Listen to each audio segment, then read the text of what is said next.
text today has been read, so you don't have to stand again or anything.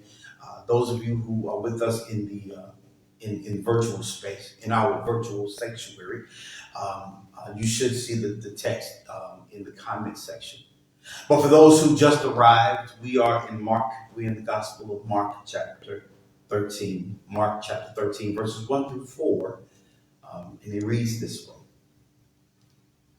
And as he went out of the temple, one of his disciples saith unto him, Master, see what manner of stones and what buildings are here. Jesus answered and said unto him, Seest thou these great buildings? There shall not be left one stone upon another that shall not be thrown down. And as he sat upon the Mount of Olives over against the temple, Peter and James and John and Andrew asked him privately, Tell us, when shall these things be?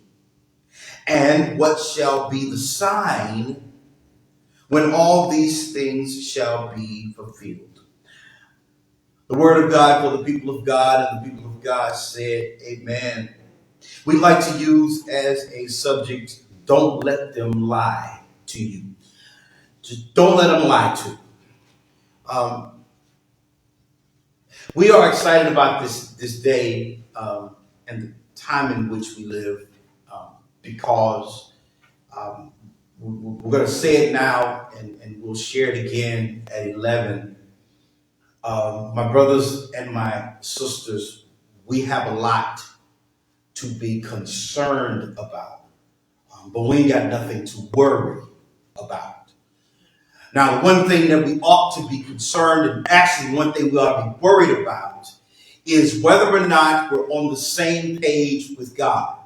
If we're in right relationship with God, we ain't got nothing to worry about. There's a whole lot of things going on, but if we are secure in God, there ain't nothing for us to worry about. Several years ago, about 5 years ago, a lot of churches had stopped having in-person services. And then they started using cameras and making videos, doing that kind of thing. In the process of that, certain things that were overlooked or not even paid any attention to or given any care started to become a big deal. People would say things like the plant on the podium needs to be moved a couple of inches to the left or to the right. Now, some of us wanted the plant moved altogether, but some people said that it looks right, it looks better in the view of the camera if we move some things around.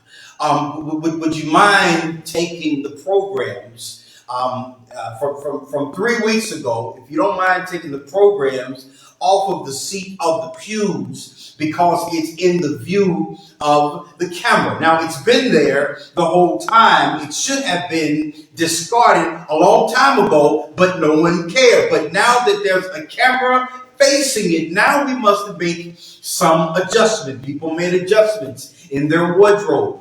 People made adjustments with sort of how they presented themselves because they were interested in making sure that the presentation or the aesthetic was the best that it could be.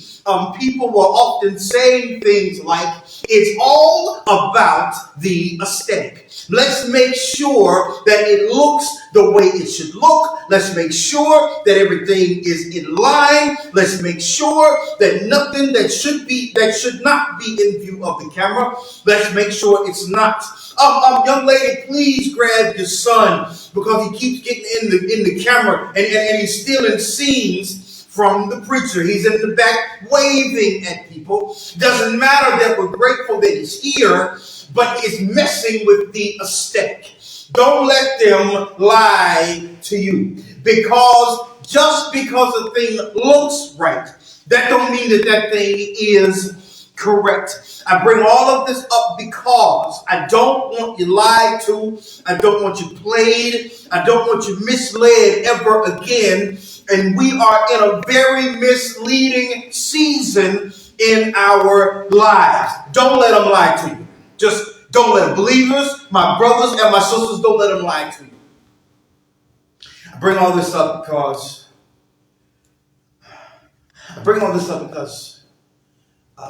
the disciples were looking around. Now, these are people who were being taught directly from Jesus because they were called his disciples. And they're saying, look at these stones and look at these buildings. These things are fantastic. Do you see the quality of the craftsmanship? Do you see what's happening here? This is beautiful. What's going on around you and I? Buildings, even more and more buildings are being erected. It's hard to go anywhere in this time and go the way that you've always gone. It's difficult to go anywhere in this town because it seems like every other day, every other week, someone is widening a street somewhere.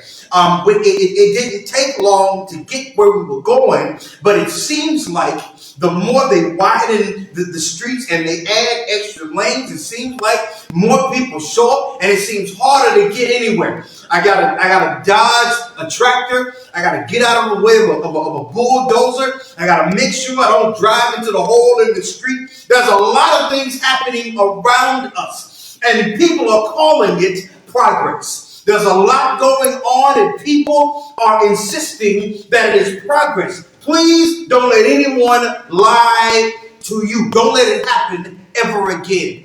My brothers and my sisters, the time that we live in, we must recognize what is and what ain't important. I need to encourage you to consider what you're spending your time and your energy on. I need to encourage you to just consider if you had one more day left, if you knew it was just one more good 24 hours, what in the world would you spend your energy on? I bring all of this up because there's a lot of reasons to be distracted. There's a lot of reasons to just kind of be all over the place. I need you to recognize, don't let them lie to you. There are three things that I would like to share for your consideration, and then you guys can enjoy this beautiful day. I don't know this to be true. But yesterday, my phone told me that it might be 4 degrees less hotter than it was yesterday. So enjoy the subtraction of those 4 degrees. Have a good time with this day. I would like us to consider the now, the then, and the signal. The now, the then, and the signal. After brothers are sitting in awe of these structures, after they're looking around and they're seeing all of these things, Jesus says to them, "Seest thou these great buildings? There shall not be left one stone upon another that shall not be thrown down." Now, the now. What's happening now? What's going on now is there are a lot of things going on. It's a little easier for people to get money than it has ever been. Please understand, there's a reason for that. There's a lot of opportunity opportunities being afforded to some folk, please understand there's a reason for that. There's a lot of protests and boycotts and all kinds of things that are going on. I need us not to get caught up in the excitement of the moment. I need us to see the truth in it because I don't want anybody lying to you ever again. What do we see now and then what's going to happen? Now we have buildings all over the place that'll be empty soon because a lot of people simply will not be able to afford to stay in them. What we have now is people all over the place asking you, hey, if you would give me a couple of minutes, I can show you how to bring in some extra income into your house. Not better management of your current resources, but I can show you how to get more. Now you'll have to pay me for the information, even though you did not invite me. I'm telling you how to do some things differently. There are people that will tell us, that will try and convince us if we boycott and we stop going to certain places that things will be better. Do not let them lie to you. Why? Because all of it is going to burn at some point anyway. Because all of these things are going to go away at some point anyway. What are you focusing on? What does it look like? What does the aesthetic look like today? How is it functioning today? What's going on right now? Don't get caught up in right now. Please do not think that today is so sexy that we're not paying attention to what's happening after it. Please understand, I know you look good today, but gravity is a real thing. I understand that thing is brand new and it's state of the art today. But please understand, just because it's beautiful on the outside does not mean that it is beneficial nor profitable on the inside. Please understand, some of the most beautiful structures, some of the most beautiful automobiles, some of the most beautiful people are just as corrupt and decayed and trifling and nasty on the inside that they possibly can be. Don't let them lie to you. Ever again, don't let them lie to you. When God tells us that there is something on the other side of all of this, when we recognize that we are just pilgrims passing through. This world is not our home. Please do not set up shop on this world. Please do not mess around and get caught up in the things of this life, because there is another one that'll be even better if we do this one correctly. Here is the deal. I know you got dreams. I know you got ambitions. I know you got things and people around you telling you, whatever it is that you're dreaming, go ahead and do it. Don't let them lie to you. When I want to do anything that will potentially take me away from God, I need to leave it alone. If I'm going to do anything that will take me away from everything that matters the most. Did you know that a lot of people, everybody who started most of the companies that we still patronize today, most of the founders are dead, so they started it, but they're not around to enjoy it anymore. All I'm saying is, I'm not suggesting that we sit around and do nothing. What I am saying is avoid making anything our God, because we already have one that's good enough. I'm talking about the thing. Don't let anybody lie to me. Don't let them lie. Once we understand now the life we live now, what's going on now, what we see, once everything has been put in proper perspective. The reason that I put it in proper perspective is because of the then. Bible says that the latter part of verse 13, not shall left one stone upon another, that shall not be thrown down.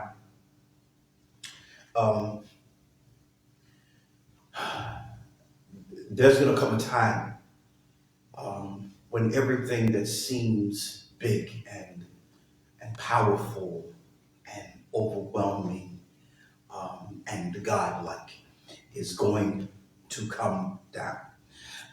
We've seen this several times throughout our own history, and I'm encouraging us to pay close attention to what we already know.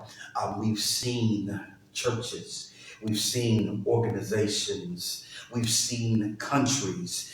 We were forced to study about countries and world powers and dictators and conquerors. We were forced to study all of these things, and none of them lasted. None of them lasted.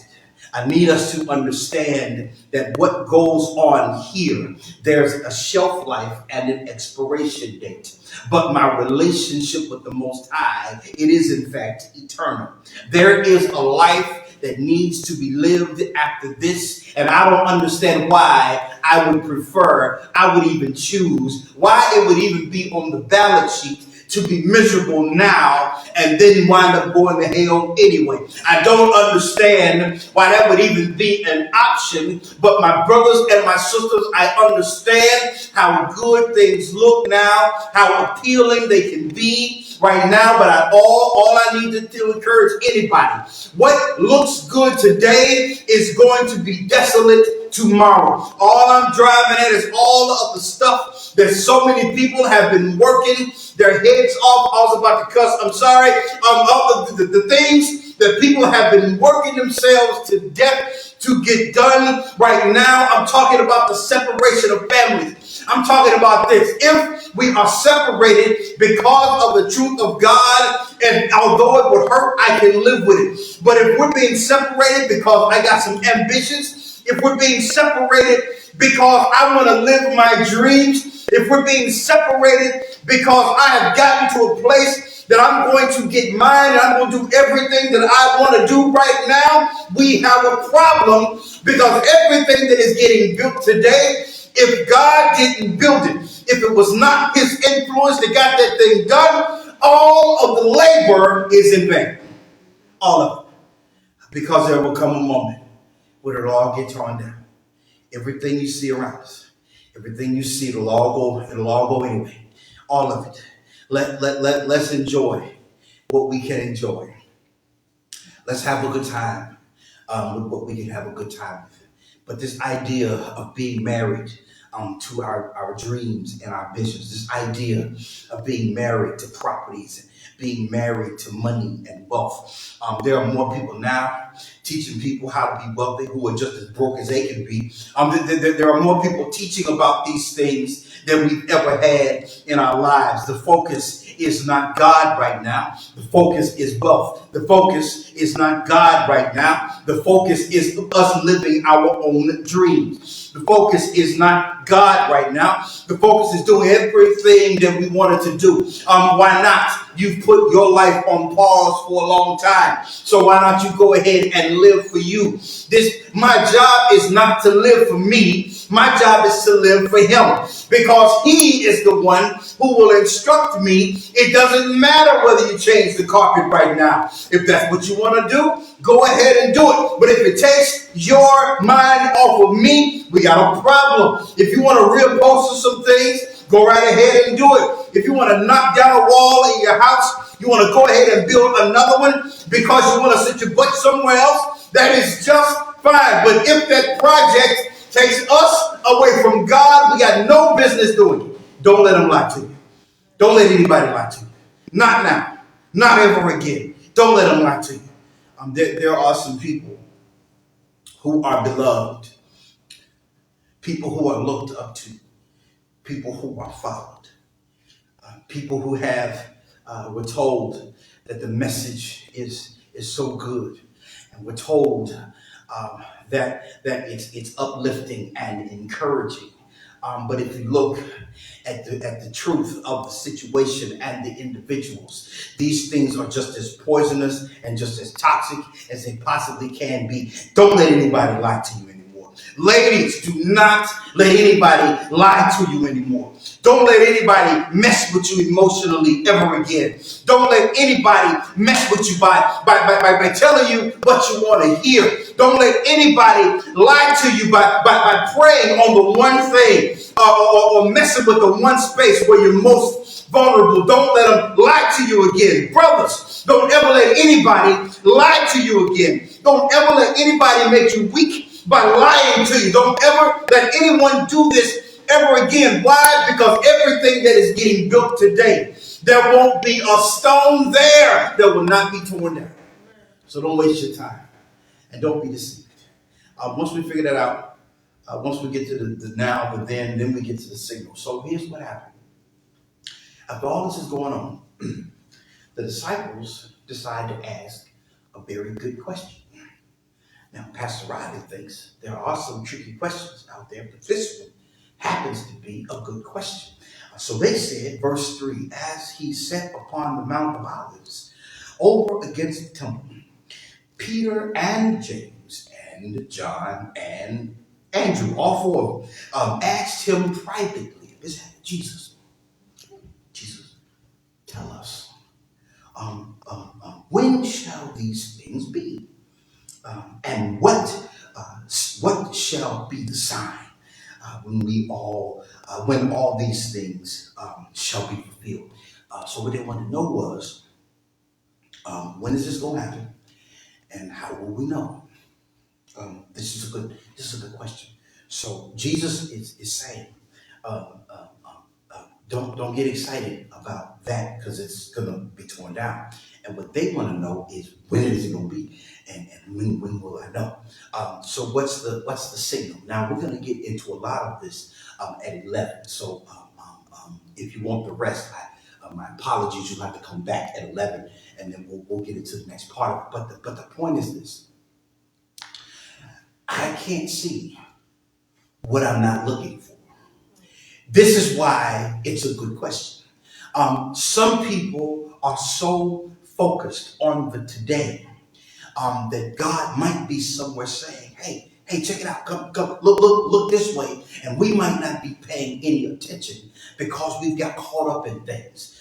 Some people are not caught up in their ambition. Some people are caught up trying to figure out how to get bills paid, caught up in trying to figure out how to get things paid off, caught up in all of these things. If God can provide an answer for everything else, why in the world would he not show up for those things as well? It ain't like he never called anybody when they're fresh out of debt.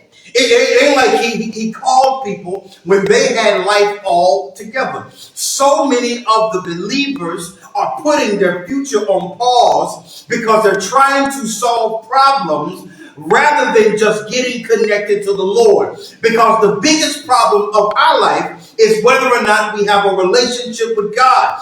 God can fix, he can solve anything. Whether it be he shows up and just fixes it, whether it be he shows up, gives us information that we use it and then get results, or whether he just takes his pinky finger, does this, and the whole thing is just fine. God will work it out. Some of you have put your calling on pause because you're trying to get so much stuff done. Some of y'all are doing any and everything to avoid doing the one thing that God called you to do. Don't let them lie to you no more. Don't you ever let them lie to you again. Not ever again. What did God tell you to do? Are you doing that thing? And I say this because when I'm in right relationship with God, he will tell me what to look for. Matter of fact, he'll encourage me to have my eyes open in the first place. And then I will recognize what to look for. See, some people think when people separate from us that we ought to be heartbroken. No, when that happens, we really ought to be heart happy. We really ought to, that ought to be a moment of rejoicing. Some people think that the insurmountable odds is either Satan messing with us, the universe being against us, or someone is picking on us. Never even considering the possibility that it might be God presenting an impossible situation for us so that he can show up and get it done, so that we would see him or get to know him in another dimension, a whole nother space, a whole nother level. Yes, you know me as a bill payer, but that ain't all I can do. Yes, you know me as a healer of your body, but you don't know me yet as a person who can make you whole. This is what I want to do. Don't let them lie to you. When will this happen? And how will we know? What would be the sign? So I can't give it away because we don't. Just come back, y'all. I can't give it away. What I can say right now is this: um, in the construct of this moment, there's Jesus and his disciples. So he has taught them many things prior to this moment. What have we learned from God up to this moment? What has God revealed to us? What has God delivered us from? What has God saved us from? What has he done in our lives prior to this moment that justifies our pretending confusion or ignorance in this space? Now, I bring this up for this reason, and we're just about to. I bring this up for this reason. How is it that God can do everything that he's already done and we still question it? How is it even possible that we can look at a track record that's unblemished and we still have questions? How is it that God can reveal all the things that he has revealed to us and we still get excited about houses and cars more than him? How is it that we can have been healed from relationships that we never should have been part of in the first place? How is it that all these things can happen and then we still get more excited about people than we get excited about him? How is it that God can consistently give us all of this quality information, and give us experience, give us his love, give us his peace, and all that stuff? How is it that can happen and we still act like we never met the guy in the first place? I'm saying this for a reason. Some people are not distracted because you want to be distracted. Some people are distracted because it looks so good. It sounds so good. It appears to be so great. This is one of the reasons why parents, y'all know this to be true. I don't know if you ever hit anybody based on it, but maybe I won't. You have given some instructions. You have advised. You have said something. And the people that you're talking to act like they have no idea what you're talking about. Someone else comes along, says the exact same thing, and oh Lord, we've gotten some revelation. I bring this up because please don't submit and don't yield to the lie. It appears that things are horrible right now, but don't let them lie to you. As bad as they are now, they're going to get much worse before it gets better. Now, I need you to understand it will get better on the back end. It is true. Trouble won't last always. This is a true statement. However, the way that we operate right now, the way that we move right now is extremely important because of all the things that are going on. This is not the time to separate from quality relationships. It is absolute time to separate from the dysfunctional, from the toxic, from all. It is necessary to do that. It is not the time to get away from God. This is the season that we ought to run to him as fast as we possibly can. As a matter of fact, hold on to him and refuse to let him go. This is not the season to let a guy in the White House separate our families, because eventually all of that is going to go. This is not the time to run away from the word. This is the time to run to it. Why? It's not about being able to preach and or teach. Right now, we all need to feed, because quite frankly, the way that we are functioning, we are starving to death. So in this season, my only request, I'm out of time. Action step number one. Just y'all give me a couple minutes and I'm through. Action step number one. Take another look at now and see now for what it really is. Rub your eyes a little bit because you might be looking at now as if it's permanent. It's not. It's temporary. And then take a look at then. Take a look at then. Now, you don't see them yet, but believe God when He tells you that the things that are standing strong and tall today, anything that has nothing to do with me, is going to be torn down. Please understand that and remember it so that we're not distracted. And the signal, I can't give it away. Please come back. We're going to talk about it at 11. The signal. Listen, the signal will be loud. It will be clear. But if I don't have the right lenses on, I won't recognize it. So in this season, one of the things I must ask God to do is to go ahead and adjust my vision. Give me an ability to see that which you want me to see, because I don't want to miss what's about to happen. I don't want to be caught somewhere sleeping when my eyes should have been wide open. I need us to pray collectively for something that people use and are lying through their teeth. Lord, please give me proper and healthy discernment. Give me accurate discernment. Help me to understand when the snakes are around. Help me to understand when the gorillas and the alligators are around. Help me to recognize the danger. Help me to see that which you want me to see so that I will know that it is you. Some people ask me on a regular basis, Lord, Pastor Riley, how in the world do I hear the Lord? How do I hear from Him? How do I know it is Him? Ask Him to fix your eyes. Ask Him to fix your ears. Get a deeper relationship with Him. Now, when I say deeper, I just mean consistent.